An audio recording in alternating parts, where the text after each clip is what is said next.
Meskipun Indonesia telah mengalami peningkatan, tadi saya sudah sampaikan, tapi kita tidak langsung berpuas karena menurut survei NCMEC, Indonesia menduduki peringkat keempat secara global dan peringkat kedua di kawasan ASEAN dalam jumlah kasus pornografi anak. Masih menemui anak-anak saat ini, jadi concurrent dengan pertemuan ini, Ibu Putri, kami juga sedang menerima anak-anak karena dalam menyusun aturan mengenai perlindungan anak di ruang digital, salah satu stakeholder yang kami dengar tentunya adalah kelompok anak-anak. Jadi kita tidak hanya mendengarkan pakar, tidak hanya mendengarkan kelompok-kelompok NGO yang semua sudah kita tampung masukannya, tapi juga dari anak-anak. Dan secara bergantian ini sudah pertemuan atau kelompok kedua dalam seminggu ini, mungkin setiap 1 hari 2 hari akan ada anak-anak yang datang, kelompok anak-anak yang datang di Komdigi, karena sekali lagi pentingnya masukan juga dari perwakilan anak berbagai usia maupun juga latar belakang, termasuk suku dan juga kedaerahan. Jadi itu yang sedang kita lakukan di Komdigi juga paralel dengan pertemuan kita hari ini. Ibu, ada lagi yang belum saya sebut? Staf sus Ibu Aida dan lain-lain dari Komdigi, kemudian juga tadi tentu Ibu Putri, Direktur Hubungan Pemerintah dan Kebijakan Publik Google Indonesia, ditemani Mas Dani ya tadi ya. Terima kasih sekali lagi, kita juga berkumpul hari ini dalam kerangka Safer Internet Day, karena di bulan Februari ini juga kita bukan merayakan, tapi apa ya namanya, setiap Februari kita menegaskan komitmen bersama globally secara dunia ya untuk memperingati bulan Februari sebagai bulan Safer Internet Day atau Safer Internet Month. Menurut UNICEF di tahun 2024, setiap langkah atau setiap setengah detik seorang anak mengambil langkah pertama ke dalam dunia digital. Mereka mengetik kata pertama di mesin pencari, mengklik tautan yang membawa mereka ke dunia yang belum pernah mereka lihat sebelumnya. Dan tentu mayoritas anak-anak akan berbinar-binar saat melihat lautan informasi, lautan hiburan, dan juga komunikasi yang terbuka di hadapan mereka. Yang mereka tidak tahu, di balik layar yang tampak ramah, tampak menyenangkan, di situ juga tersembunyi ancaman yang bisa mengubah perjalanan hidup seorang anak ke depan. Dalam sepersekian detik itu pula, setelah mereka terhubung, algoritma mulai bekerja, menganalisis preferensi mereka, menyesuaikan konten yang mereka lihat. Beberapa dari mereka mungkin langsung disambut oleh dunia yang positif. Kalau bukannya Google ya mungkin disambut positif. Ini harapan Bu ya terhadap Google. Baik itu situs pendidikan, kreativitas, koneksi dengan teman-teman. Tapi ada juga, dan mohon maaf jumlahnya juga banyak, platform-platform yang kemudian hanya dalam sekian detik mereka diarahkan ke konten yang tidak sesuai. Terkena paparan informasi yang menyesatkan, atau bahkan menjadi target kejahatan-kejahatan di ranah digital.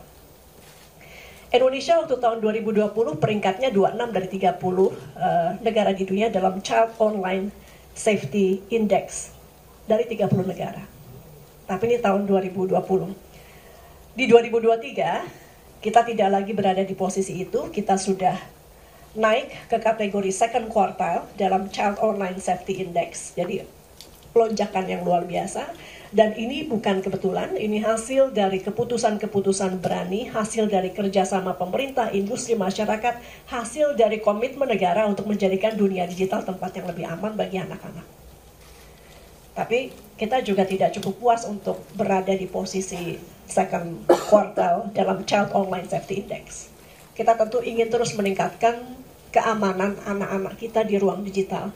Karena itu pemerintah saat ini terus melakukan dan memikirkan berbagai cara.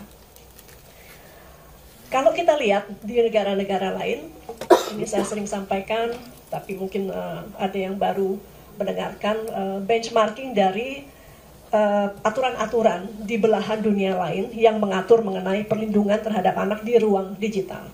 Di Jerman melalui Youth Protection Act, mewajibkan platform digital untuk menyediakan fitur keamanan khusus bagi anak-anak, dan individu di bawah 16 tahun harus memperoleh izin dari orang tua sebelum dapat mengakses layanan digital tertentu. Itu di Jerman. Di Prancis, pendekatannya kurang lebih sama. Anak di bawah usia 15 tahun diwajibkan memperoleh persetujuan orang tua sebelum mendaftar di platform digital, dan tidak hanya itu, perusahaan teknologi harus menerapkan sistem verifikasi usia yang ketat. Jika aturan ini dilanggar, mereka dikenakan denda hingga 1% dari pendapatan global. Angkanya cukup besar, karena dari pendapatan global. Yang terakhir, saya ke Inggris dulu. Inggris menetapkan standar baru dalam regulasi keamanan digital dengan Online Safety Act. Undang-undang ini mengharuskan perusahaan teknologi bertanggung jawab atas keamanan pengguna. Pemerintah bahkan tidak ragu di Inggris untuk menjatuhkan sanksi berat bagi perusahaan yang tidak patuh dengan denda 10% dari pendapatan global mereka. Jadi kalau tadi 1% aja cukup banyak, ini Inggris 10% dari pendapatan global. Studi terakhir atau aturan terakhir yang tentu melalui studi adalah yang dikeluarkan oleh Australia. Pendekatannya lebih ketat. Saya sudah bicara juga dengan Menteri dalam negerinya Australia yang waktu itu datang, yang mengurusi cyber security. Pendekatan ketat ini mereka ambil karena melihat kondisi ruang digital saat ini yang dianggap amat berbahaya. Karena itu Australia melarang anak di bawah usia 16 tahun menggunakan media sosial tanpa izin orang tua. Regulasi ini memberi sanksi berat kepada perusahaan yang tidak mematuhi aturan tersebut. Indonesia ongoing, mudah-mudahan dalam waktu dekat aturannya segera keluar. Kami dalam 1 bulan terakhir ini cukup ngebut gitu kerjanya, namun diskusinya sebetulnya tidak hanya dalam 1 bulan terakhir, tapi sudah berjalan dari sebelumnya, dari tahun lalu. Sekarang kita lihat bahwa di Indonesia ini salah satu negara dengan jumlah pengguna internet terbesar di dunia, dengan 221 juta lebih atau 79,5% dari total populasi terhubung ke dunia maya. Jadi sekali lagi, negara-negara yang tadi saya sampaikan menjadi benchmarking itu secara tingkat populasinya jauh dari Indonesia, dan secara tingkat pengguna internetnya juga Indonesia jauh lebih tinggi, dan secara tingkat keaktifan dalam menggunakan internetnya Indonesia juga jauh lebih tinggi. Artinya kalau ruang digitalnya tidak aman, berarti kita jauh lebih terpapar dari negara-negara yang saya sebutkan tadi. Salah satu hal yang menarik adalah keberadaan generasi post-Gen Z, mereka yang berusia di bawah 12 tahun dan sudah terlahir di era digital. Saat ini 9,17% dari pengguna internet berasal dari kelompok usia post-Gen Z atau 12 tahun ke bawah. Mereka tumbuh dengan akses tidak terbatas ke dunia maya. Dan kita tahu bahwa mereka belum mendapat perlindungan yang memadai.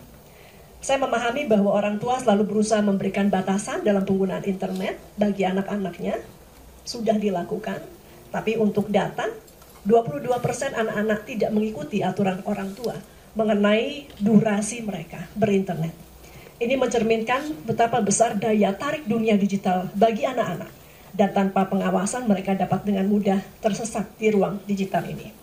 Kemudian lebih dari itu 13% anak-anak diketahui memiliki akun rahasia yang tidak diketahui oleh orang tua mereka. Jadi itu selama mereka bisa membuat akun sendiri, maka rentan anak-anak memiliki akun rahasia yang tidak diketahui oleh orang tua mereka. Fakta ini memperjelas bahwa kita perlu melakukan lebih banyak upaya dalam memastikan anak-anak kita tetap terlindungi saat menjelajahi dunia digital. Meskipun Indonesia telah mengalami peningkatan, tadi saya sudah sampaikan, tapi kita tidak langsung berpuas.